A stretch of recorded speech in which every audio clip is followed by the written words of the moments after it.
ಪುಣೆನಲ್ಲಿ ಮೊನ್ನೆ ನಡೆದಂಥ ಇನ್ಸಿಡೆಂಟ್ ಎಷ್ಟು ಭಯಾನಕವಾಗಿತ್ತು ಅಂದ್ರೆ, ಹುಡ್ಗಿರ್ನ ಹೆಂಗ್ ನಂಬೋದು? ಯಾವ ಥರ ಮದ್ವೆ ಆಗೋದು? ಅನ್ನೋದು ಒಂದ್ ಕಡೆ ಆದ್ರೆ, ಈ ಹುಡ್ಗಿರು ಗೊತ್ತಿದ್ದು ಯಾಕ್ ಹೇಳಲ್ಲ? ಯಾಕ್ ಬೇರೆಯವ್ರ ಜೀವನನೂ ಹಾಳ್ ಮಾಡ್ತಾರೆ? ತಮ್ಮ ಜೀವನನೂ ಹಾಳ್ ಮಾಡ್ಕೋತಾರೆ ಅನ್ನೋ ಒಂದು ಕುತೂಹಲ ಅದೊಂದು ವಿಷಯ ಎಲ್ರ ತಲೆಲೂ ಬರುತ್ತೆ.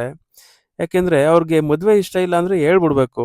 ಫ್ಯಾಮಿಲಿ ಫೋರ್ಸ್ ಮಾಡ್ತಿದಾರೋ ಏನೋ ಅವ್ರಿಗೆ ಹೇಳ್ಬೇಕು, ಓಪನ್ ಆಗಿ ಹೇಳ್ಬೇಕು. ಈ ತರ ಮಾಡ್ತಿದೀನಿ, ಹಿಂಗ್ ಮದ್ವೆ ಆಗಲ್ಲ ಅಂತ ಹೇಳ್ಬೇಕು. ಅದನ್ನ ಬಿಟ್ಬಿಟ್ಟು ಸುಮ್ನೆ ಅವ್ರು ಒತ್ತಾಯಕ್ಕೆ ಒಪ್ಕೊಳ್ಳೋದು, ಮದ್ವೆ ಆದ್ಮೇಲೆ ಮದ್ವೆ ಆಗಿರೋರ್ನು ಸಾಯಿಸೋದು, ಇವ್ರು ಹೋಗಿ ಜೈಲ್ಗೆ ಹೋಗೋದು. ಅದ್ಯಾರೋ ಅದೇನೋ ಹೇಳ್ತಾರಲ್ಲ, ಕಟ್ಕೊಂಡವನ್ಗಿಂತ ಇಟ್ಕೊಂಡವನೇ ಇಷ್ಟ ಆಗೋದು ಅಂತ. ಆ ರೀತಿ ಆಗ್ತಿದೆ. ಅದೇನು ಅಂತ ಗೊತ್ತಿಲ್ಲ. ಹೋಗ್ಲಿ, ಈಗ ಎಷ್ಟೋ ತುಂಬಾ ಕೇಸ್‌ಗಳು ನೋಡ್ಬಿಟ್ಟಿದೀವಿ ಇವಾಗ. ಎಂತೆಂಥ ಚಪ್ಪರ್ ನನ್ ಮಕ್ಳಿರ್ತಾರೆ, ಅವ್ರನ್ನೆಲ್ಲ ಇವ್ರು ಲವ್ ಮಾಡೋದಂತೆ, ಅವ್ರಿಗೋಗಿ ಅವ್ರಿಗೋಸ್ಕರ ಒಳ್ಳೊಳ್ಳೆ ಮದ್ವೆ ಆಗಿರೋ ಗಂಡಂದಿರ್ನ ಸಾಯಿಸೋದಂತೆ, ಬಿಟ್ಟು ಓಡೋಗೋದಂತೆ. ಹಿಸ್ಟ್ರಿಗಳು ಕೇಳಿ ಕೇಳಿ ಸಾಕಾಗ್ಬಿಟ್ಟಿದೆ. ಸೊ ವೀಕ್ಷಕರೇ, ಇವತ್ತು ನಾವು ಪುಣೆ ವಿಷಯನ ಮಾತಾಡೋಣ. ಸೊ ಹಾಗೆ ಚಾನಲ್‌ನ ಸಬ್ಸ್ಕ್ರೈಬ್ ಮಾಡಿಲ್ಲ ಅಂದರೆ ಸಬ್ಸ್ಕ್ರೈಬ್ ಮಾಡಿ. ಹಾಗೆ ವಿಡಿಯೋನ ಸ್ಕಿಪ್ ಮಾಡದೆ ಫುಲ್ ಕಂಟಿನ್ಯೂ ನೋಡಿ. ಸೊ ಇಲ್ಲಿ 3 ವ್ಯಕ್ತಿಗಳು ಬರ್ತಾರೆ. ಕೇತನ್ ಅಗರ್ವಾಲ್ ಅಂದ್ಬಿಟ್ಟು ಒಂದು ಒಳ್ಳೆ ರಿಚ್ ಫ್ಯಾಮಿಲಿಯಿಂದ ಬಂದಿರತಕ್ಕಂಥ ಹುಡುಗ, 26 ವರ್ಷ ವಯಸ್ಸು. ಇವ್ರದ್ದೇ ಓನ್ ಕಂಪ್ನಿ ಇರುತ್ತೆ, ಕನ್ಸ್ಟ್ರಕ್ಷನ್ ಕಂಪ್ನಿ. ಇವ್ರ ಜೊತೆ ಮದುವೆ ಫಿಕ್ಸ್ ಆಗಿದ್ದಂಥ ಹುಡುಗಿ ಹೆಸರು ಬಂದು ಸಿಯಾ ಅಂದ್ಬಿಟ್ಟು. ಸಿಯಾ ಬಾಯ್ ಫ್ರೆಂಡ್ ಬಂದು ಚೇತನ್ ಅಂದ್ಬಿಟ್ಟು. ಸೊ ಸಿಯಾ ಮತ್ತೆ ಚೇತನ್ ಇಬ್ರು ಸೇರಿ ಚೇತನ್ನ ಮುಗಿಸ್ಬೇಕು ಅಂತ ಪ್ಲಾನ್ ಮಾಡಿ ಕೊಲೆ ಮಾಡಿರ್ತಾರೆ. ಸೊ ಇವರು ಇದಕ್ಕೂ ಮುಂಚೆನೆ ಮದುವೆ ಯಾವಾಗ ಫಿಕ್ಸ್ ಆಯಿತು, ಮದುವೆ ಫಿಕ್ಸ್ ಆಗಿ ಒಂದು 4-5 ತಿಂಗಳು, ಜನವರಿ ಫೆಬ್ರವರಿ ಟೈಮಲ್ಲೇ ಮದುವೆ ಫಿಕ್ಸ್ ಆಗಿರುತ್ತೆ. ಅವಾಗಿಂದ ಡೇಟಿಂಗ್ ಮಾಡ್ತಾ ಇರ್ತಾರೆ. ಅಂದರೆ ಇತ್ತೀಚಿನ ಈಗೆಲ್ಲ ನಾರ್ತ್ ಈಸ್ಟ್ ಎಲ್ಲ ಕಾಮನ್ ಅಲ್ಲ ಅದು. ಸೊ ಟೈಮ್ ಸ್ಪೆಂಡ್ ಮಾಡಬೇಕು, ಅಂಡರ್ಸ್ಟ್ಯಾಂಡಿಂಗ್ ಆಗಬೇಕು ಅಂತ. ಅದರಲ್ಲೂ ಈ ನಾರ್ತ್ ಈಸ್ಟ್ ಅಂತೂ ಸ್ವಲ್ಪ ಅದೇ ರೀತಿ ಅವ್ರದ್ದು ಟೈಮ್ ಸ್ಪೆಂಡ್ ಮಾಡೋ ಇದು ಜಾಸ್ತಿ. ಅದರಿಂದ ನಮ್ಮ ಕರ್ನಾಟಕದಲ್ಲೂ ಎಷ್ಟೋ ಇವರು ಹಾಳಾಗ್ಬಿಟ್ಟಿದ್ದಾರೆ ಹುಡುಗಿರುಗಳು, ಅವರ ಇದಕ್ಕೆ ಸಂಸ್ಕೃತಿಗೆ ಮಾರೋಗಿ. ಸೊ ಇವಾಗ coming back to Pune topic ಹೇಳೋದಾದ್ರೆ, ಈ ಚೇತನ್ ಮತ್ತೆ ಸಿಯಾ ಅನ್ನೋರು ಎಷ್ಟು ಕ್ರೂರಿಗಳಿದ್ರು ಅಂದ್ರೆ, ಮೇ 31ನೇ ತಾರೀಕು ಒಂದ್ಸಲ ಅಲ್ರೆ ಒಂದ್ 2-3 ಸಲ ಟ್ರೈ ಮಾಡಿದ್ದಾರೆ ಇವ್ರನ್ನ ಸಾಯಿಸಕ್ಕೆ. ಬಟ್ ಏನೋ ಲಕ್, ಅವ್ರ ಹಣೆ ಬರ ಚೆನ್ನಾಗಿತ್ತು, ಉಳ್ಕೊಂಡಿದ್ದಾನೆ. 2 ಸಲ ಟ್ರೈ ಮಾಡಿದಾರೆ, ಆಗಿಲ್ಲ. 3ನೇ ಸಲ ಮುಗ್ಸೇ ಬಿಟ್ರು ಅಂತಾನೆ ಹೇಳ್ಬೋದು. ಮೇ 31ನೇ ತಾರೀಕು ಲೋಹಗಢ್ ಕೋಟೆಗೆ ಟ್ರೆಕ್ಕಿಂಗ್ ಕರ್ಕೊಂಡು ಹೋಗಿರ್ತಾರೆ. ಸೊ ಅಲ್ಲಿ ಪ್ರಪಾತಕ್ಕೆ ತಳ್ಳಕ್ ಟ್ರೈ ಮಾಡ್ತಾರೆ, ಅಲ್ಲಾಗಿರೆಲ್ಲ ಮಿಸ್ ಆಯ್ತಾನೆ. ಮತ್ತೆ ಜೂನ್ 14ನೇ ತಾರೀಕು, ಅಂದ್ರೆ ಮೇ ಮತ್ತೆ ಜೂನ್ ಅಲ್ಲೇ ಕಂಟಿನ್ಯೂಸ್ ಆಗಿ ಏನೊಂದು 15 ದಿನ ಗ್ಯಾಪಲ್ಲೇ ಪ್ಲಾನ್ ಮಾಡಿದೆ ನೋಡಿ. ಎಂತ ಖತರ್ನಾಕ್ ಇರ್ಬೇಕು ಇವರು. 2ನೇ ಬಾರಿ ಟ್ರೈ ಮಾಡ್ತಾರೆ, ಅದೇ ಕೋಟೆಗೆ ಹೋಯ್ತಾರೆ.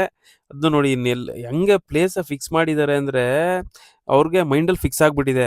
ಸೊ ಇದೇ ಜಾಗಕ್ಕೆ ಕರ್ಕೊಂಡು ಹೋಗ್ಬೇಕು, ಇದೇ ಸ್ಪಾಟಿಗೆ ಬರಬೇಕು, ಇಲ್ಲೇ ತಳ್ಬೇಕು. ಯಾಕೆಂದ್ರೆ ಅದು ಆ ಹೋಗಿರೋ ಸ್ಪಾಟ್ ನೋಡಿದ್ರೆ ಅಲ್ಲಿಂದ ಒಂದು 400 ಅಡಿ ಆಳ ಇದೆ ಕೆಳಗಡೆ. ಸೊ ಹೆಂಗೆ ಸ್ಪಾಟ್ ಫಿಕ್ಸ್ ಮಾಡಿದ್ದಾರೆ ನೋಡಿ ಇವರಿಬ್ರು. ಸೊ ಅದೇ ಸ್ಪಾಟಿಗೆ ಕರ್ಕೊಂಡು ಹೋಗ್ತಾರೆ ಜೂನ್ 14ನೇ ತಾರೀಕು.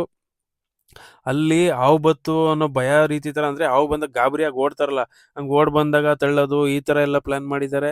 ಬಟ್ ಅದು ವರ್ಕೌಟ್ ಆಗಿಲ್ಲ. ಅವಾಗ್ಲೂ ಆಯಸ್ ಗಟ್ಟಿಯಾಗಿತ್ತು ಅಂತ ಅನ್ಸುತ್ತೆ. ಆಗ್ಲೂ ಬಚಾವಾಗಿದ್ದಾರೆ ಕೇತನ್ ಅಗರ್ವಾಲು. ಅದಾದ್ಮೇಲೆ ಜಸ್ಟ್ 5 ದಿನ ಗ್ಯಾಪಲ್ಲಿ ನೋಡಿ, 19ನೇ ತಾರೀಕು ಇವಳು ಹುಡ್ತಬ್ಬ ಇರುತ್ತೆ, ಸಿಯಾ ಹುಡ್ತಬ್ಬ ಇರುತ್ತೆ. ಹುಡ್ತಬ್ಬ ಸೆಲೆಬ್ರೇಷನ್ ಮಾಡಕ್ ಗ್ರ್ಯಾಂಡ್ ಆಗಿ ಅರೇಂಜ್ ಮಾಡಿರ್ತಾರೆ. ಒಂದು 10-15 ಕೋಟಿ ಖರ್ಚು ಮಾಡಿ, ಒಳ್ಳೆ ರೆಸಾರ್ಟ್ ಅಲ್ಲಿ ರೂಮ್ಸ್ ಎಲ್ಲ ಬುಕ್ ಮಾಡಿ ಗ್ರ್ಯಾಂಡ್ ಆಗಿ ಸೆಲೆಬ್ರೇಟ್ ಮಾಡ್ಬೇಕು ಅಂತ ಇದ್ ಮಾಡಿ ಅವನ್ನೆಲ್ಲ ಪ್ಲಾನ್ ಮಾಡ್ಕೊಂಡಿರ್ತಾರೆ ಕೇತನ್ ಅಗರ್ವಾಲು. ಬಟ್ ಅಲ್ಲಿ ಆಗಿದ್ದೇ ಬೇರೆ. ಏನೋ ಇವರು ತನ್ನ ಫಿಯಾನ್ಸಿಗೆ ಇಷ್ಟ ಗ್ರ್ಯಾಂಡ್ ಆಗಿ ಮಾಡ್ಬೇಕು, ದೊಡ್ಡದಾಗಿ ಮಾಡ್ಬೇಕು ಅಂತ ಖುಷಿ ಇವರಲ್ಲಿದ್ರೆ, ಆದ್ರೆ ಅವಳಲ್ಲಿ ಅದ್ರ ಆಪೋಸಿಟ್ ಸಾಯಿಸುವಂತ ಮನೋಭಾವದವ್ರನ್ನ ಇದ್ ಮಾಡಿದಾರೆ ನೋಡಿ. ಎಷ್ಟು ಅಂದ್ರೆ ಅವ್ರ ಮೈಂಡಲ್ಲಿ, ಈಗ ನಾವು ಮದ್ವೆ ಯಾರನ್ನೇ ಆಗ್ಲಿ, ನಾವು ಮದ್ವೆ ಆಗ್ತೀವಿ, ಚೆನ್ನಾಗಿ ನೋಡ್ಕೋಬೇಕು, ಹಿಂಗಿರ್ಬೇಕು, ಏನೋ ಆಸೆಗಳಿರುತ್ತೆ. ಅದೇ ಆಪೋಸಿಟ್ ಮೈಂಡಲ್ಲಿ ನೋಡಿ ಸಾಯಿಸ್ಬೇಕು ಅನ್ನೋ ಅಂತಿದೆ. ಅದೇ ಹೇಳ್ತಾರಲ್ಲ, ಮೀನನ್ನ ಹೆಜ್ಜೆ ಬೇಕಾದ್ರೂ ಕಂಡಿಡಿಬೋದು, ಹೆಣ್ಮಕ್ಳು ಮನ್ಸು ಕಂಡಿಡಿಯಕ್ಕಾಗಲ್ಲ ಅಂತ ಏನೋ ಹೇಳ್ತಾರಲ್ಲ, ಗಾದೆ ಇದೆಯಲ್ಲ, ಆ ರೀತಿ ನೋಡಿ ಹೆಂಗಿದೆ ಕಷ್ಟ ಈ ತರ.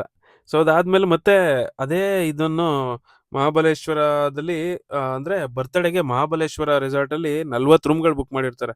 ಬುಕ್ ಮಾಡಿ ಎಲ್ಲಾ ಫ್ರೆಂಡ್ಸ್ ಕರೆದಿರ್ತಾರೆ. ಅಂದ್ರೆ ರಿಚ್ ಆಗಿ ಗ್ರ್ಯಾಂಡ್ ಆಗಿ ಸೆಲೆಬ್ರೇಟ್ ಮಾಡ್ಬೇಕು ಅನ್ನೋ ಒಂದೇ ಕಾರಣ ಕರ್ಕೊಂಡು ಹೋಗ್ತಾರೆ. ಈ ಬರ್ತ್ಡೇ ನೆಪದಲ್ಲಿ ಇದೇ ರೀಸನ್ ಇಟ್ಕೊಂಡು ಅದೇ ಕೋಟೆಗೆ ಕರ್ಕೊಂಡು ಹೋಗಿದ್ದಾರೆ ನೋಡಿ, ಲೋಹಗಢ್ ಕೋಟೆಗೆ ಕರ್ಕೊಂಡು ಹೋಗಿದ್ದಾರೆ. ಅಂದ್ರೆ ಬರ್ತ್ಡೇ ಇದೆಯಲ್ಲ, ಫೋಟೋ ಶೂಟ್ ಮಾಡ್ಸೋಣ ಅಂತ.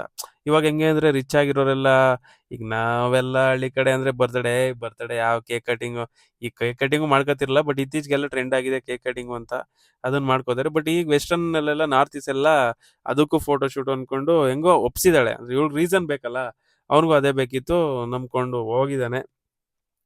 ಹೋಗಿದ ತಕ್ಷಣ ಅಂದ್ರೆ ಒಂದು ಪ್ರಪಾತ ಹಿಂದೆ ಇರುತ್ತೆ. ಈಗ ಒಂದು ಅಲ್ಲೆಲ್ಲ ಬೋರ್ಡ್‌ಗಳೆಲ್ಲ ಹಾಕಿರ್ತಾರೆ. ಬಟ್ ಈ ಫೋಟೋ ಕ್ರೇಜ್ ಅಲ್ವಾ? ಸೊ ಅಲ್ಲಿ ನಿಂತ್ಕೊಳ್ಳಿ ಅಂದ್ರೆ ಫಿಯಾನ್ಸಿ ಹೇಳಿದ್ಮೇಲೆ ಕೇಳಲೇಬೇಕಲ್ವಾ?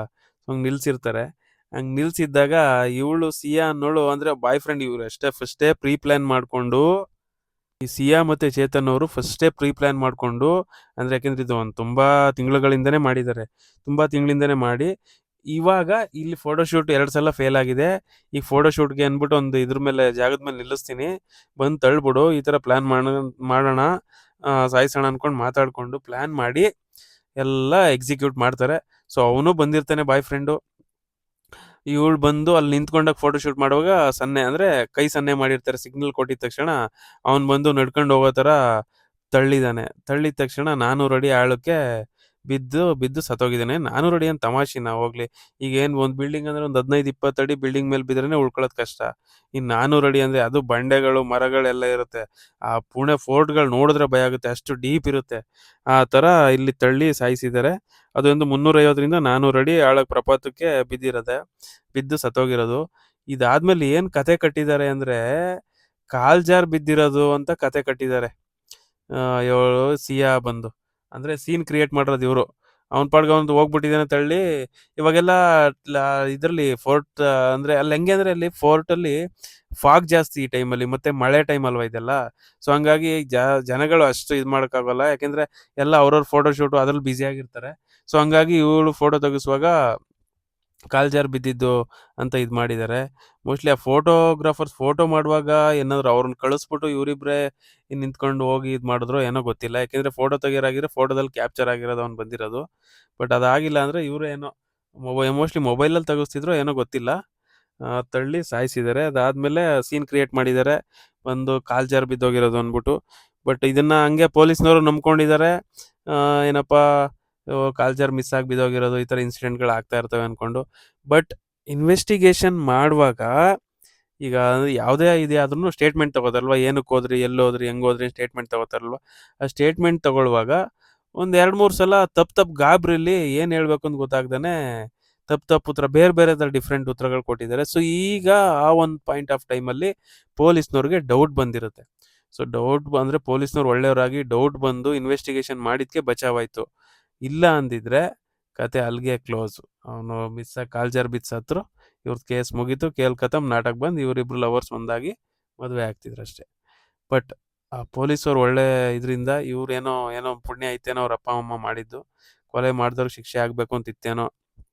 ಅದಕ್ಕೆ ಪೊಲೀಸ್ನವರು ಪದೇ ಪದೇ ಒಂದು 2-3 ಸಲ ಕ್ರಾಸ್ ಕ್ವಶನ್ಸ್ ಮಾಡಿದಾಗ ಆಗ ಅವರಿಬ್ಬರು ಬಾಯಿ ಬಿಟ್ಟಿದ್ದಾರೆ. ಅದಾದಮೇಲೆ mobile call records, video, CCTV footage ಎಲ್ಲ ತೆಗೆದು ನೋಡಿದಾಗ ಚೇತನ್ನು ಅಲ್ಲೇ ಬಂದು ಓಡಾಡಿದ್ದಾನೆ. ಸಿಯಾ ಅವಳು ಅಲ್ಲೇ ಅಂದರೆ 3 ಸಲ ಬಂದಾಗಲೂ ಬಂದು ಓಡಾಡಿದ್ದಾನೆ. ಮತ್ತು ಸಿಯಾದ ಕಾಲ್ ರೆಕಾರ್ಡಿಂಗು, ಚೇತನ್ ಕಾಲ್ ರೆಕಾರ್ಡಿಂಗ್ ನೋಡಿದಾಗ ಎಲ್ಲ ಸಿಗಾಕೊಂಡಿದ್ದಾರೆ. ಹಂಗಾಗಿ ಈ ಪ್ರಕರಣ ಬೆಳಕಿಗೆ ಬಂದಿದೆ.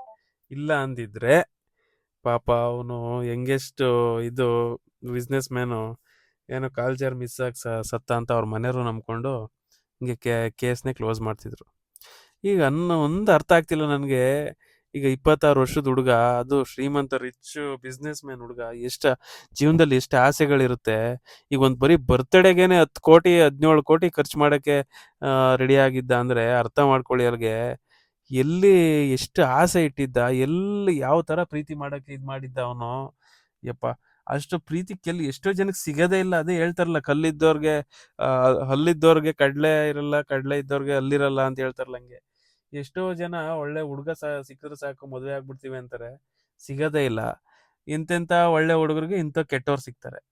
ಏನು ಪಾಪ ಮಾಡಿದ್ರು, ಯಾರು ಪಾಪ ಮಾಡಿದ್ರು, ಯಾರು ಕರ್ಮ ಮಾಡಿದ್ರೋ ಗೊತ್ತಿಲ್ಲ. ಸೊ ಇದು ಇವತ್ತಿನ ವಿಡಿಯೋ ವೀಕ್ಷಕರ, ಇವತ್ತಿನ ಸುದ್ದಿ. ಸೊ ಈ ಸುದ್ದಿ ಇಷ್ಟ ಆಗಿದ್ರೆ ನಿಮಗೆ ಚಾನಲ್ನ ಸಬ್ಸ್ಕ್ರೈಬ್ ಮಾಡಿ, ಹಾಗೆ ಲೈಕ್ ಮಾಡಿ, ಶೇರ್ ಮಾಡಿ, ಕಮೆಂಟ್ ಮಾಡಿ. Thank you.